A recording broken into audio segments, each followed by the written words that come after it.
Hello everyone, welcome to our Fed presentation. We are the biggest Burios and we have the automatic chicken coop door. My name is Douglas Fissinger. Nathan Woodman. I'm Alex. I'm Ethan Williford. And I'm Andrew LaJoy.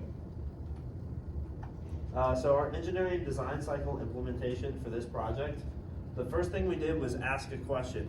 We looked up current chicken coop doors and we tried to figure out how ours could be different and what we could do to improve the industry.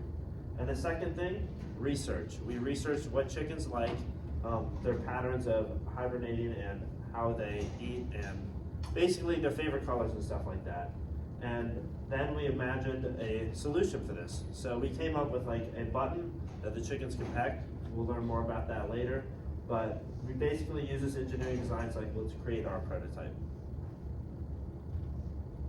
And for our project functionality and objectives, our main objective was to create a chicken coop door that slides 10 inches horizontally and does not crush the chickens whenever they are entering or exiting the door. It is automated, as Nathan said, through pressing a button, like this red button here, or through a remote, and chickens are able to go inside and out freely during the day. So as Douglas mentioned, our objective was to create a mechanism that moves a 10 by 12 door either 10 inches vertically or 12 inches horizontally.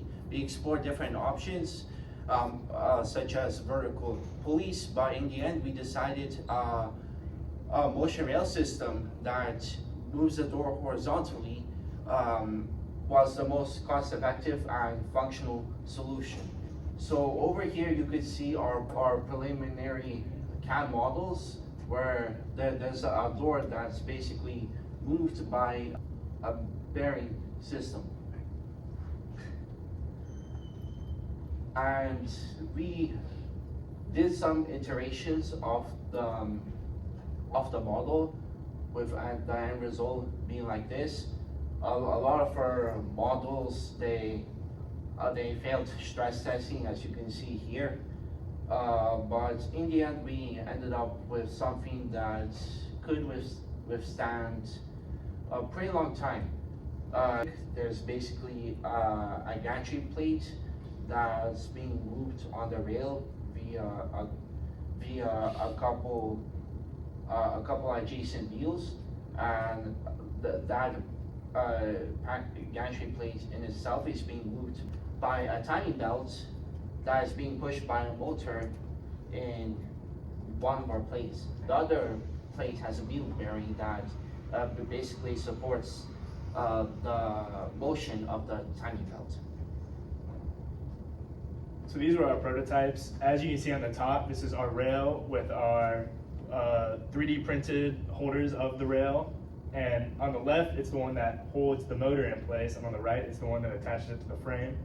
And this frame is made out of all wood, used with the dimensions of the rail to make for precise measurements. And on the left is all the electronics that we use to program and control the motor for the pulley system. So this is some of the real life testing we did. Nathan has chickens, so we went to his house and tested on the chickens. As you can see, the door works properly and it does not crush the chicken's head. That is we fortified the door on this version. As it's moving, you can see that there's a little extra protection there to close the door fully. It works well, smooth when the button's pressed. We decided to have two different ways of implementing open-close functionality.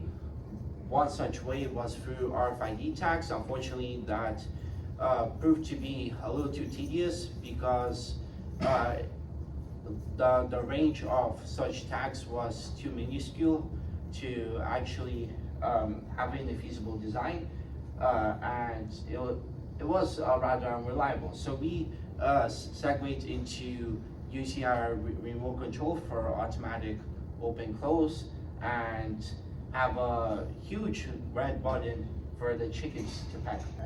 Advice for next year's freshmen, we would recommend picking a project you really like and getting a group that also enjoys doing that. For our group, we all want to do the chicken coop door and it worked really well because Nathan had chickens as well. It made our life a little bit easier. And don't pick a project you're going to hate or a group that isn't going to contribute. And then those are, thank you.